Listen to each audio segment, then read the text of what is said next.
Bonjour à tous, et bien maintenant on retrouve tout de suite la revue de presse selon Laura. Bonjour Laura. Bonjour, bonjour Thierry, bonjour les auditeurs. Comment ça va? Eh bien ça va bien et vous? Ça va, très bien. J'ai beaucoup travaillé cette Bah semaine, ouais, Thierry. une activité hyper chargée cette semaine. Alors qu'est-ce qui s'est passé dans l'actualité? Ouf, beaucoup de choses. Eh bien, Thierry, dans l'actualité de la semaine, on commence avec cette grande nouvelle, Thierry. Lula devrait passer au Portugal, rendre visite à son homologue portugais. Alors, actuellement en Égypte pour la COP 27, où on l'a vu tenter corrompre deux chameaux pour faire un tour gratuit, Lula devrait donc faire escale au Portugal. Selon mes sources, parce que vous savez, Thierry, quand même que je connais du monde, il serait accompagné de Maria. Maria qui l'accompagne depuis plus de 20 ans. Elle est blanchisseuse professionnelle, officiellement pour le compte d'un pressing, officieusement pour le compte de Lula. D'ailleurs, le Premier ministre portugais, Antonio Costa, a d'ailleurs pris la parole pour cette COP 27. Il a dit haut et fort ses priorités écologiques, dont l'une étant l'urgence autour du manque d'eau. Alors bon, moi, Thierry, je me suis permise de faire une proposition politique, parce que vous savez quand même que je suis un peu calée, et puis en tant que chroniqueuse de French Radio, quand même, j'ai ce droit. Alors moi, pour le manque d'eau, j'ai fait mes petits calculs. Si les Portugais arrêtaient de consommer de la Superboc dès maintenant, on sauverait la Terre, le mot sécheresse disparaîtrait, Thierry, des dictionnaires d'ici 3 ans et les pandas ne seraient plus en voie de disparition.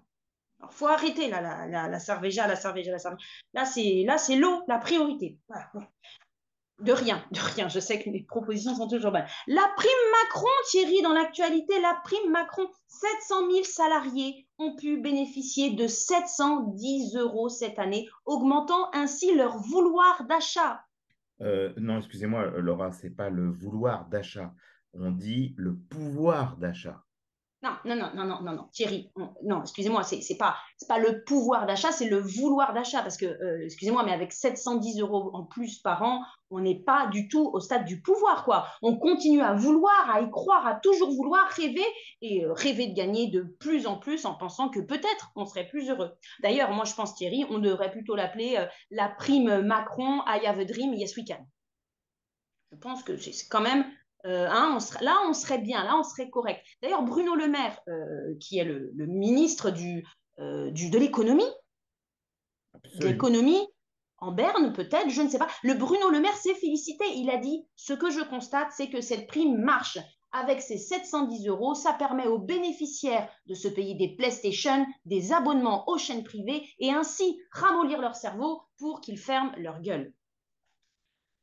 Toujours dans l'actualité, Thierry, c'était un jeudi noir à Paris. Il y avait la grève de la RATP, une grosse grève qui a provoqué certaines tensions dans les transports et on a pu voir les Parisiens faire la gueule. Et ça, c'est rare. Les employés de la RATP, Thierry, faisaient grève pour contester leurs conditions de travail. Bastien Berthier, qui est secrétaire du FO RATP, a expliqué les employés RATP subissent la pollution dans les sous-sols, ils travaillent en décalé, ils abîment leur santé, Thierry. Ils vivent moins longtemps en bonne santé qu'un Français moyen. Vous vous rendez compte? Vous vous rendez compte? C'est un vrai cri de cœur poignant, moi, Thierry, je trouve ça, de parler autour de la santé des employés. C'est pour ça que Bastien Berthier demande 300 euros en plus par mois. Voilà. Ainsi, ils continueront à être malades, à mourir plus vite, mais avec les poches pleines, Thierry. Et ça, c'est bien. Ces 300 euros augmenteraient ainsi leur pouvoir d'achat. Ils pourront ainsi acheter des médicaments en plus grande quantité et se payer les meilleurs médecins pour les sauver de ce travail. Enfin, Thierry, dans l'actualité, on a pu voir ce vendredi dans toute la France les commémorations du 11 novembre. Alors, pour rappel, Thierry, on célèbre le 11 novembre l'armistice, la fin de la Première Guerre mondiale. On célèbre la paix.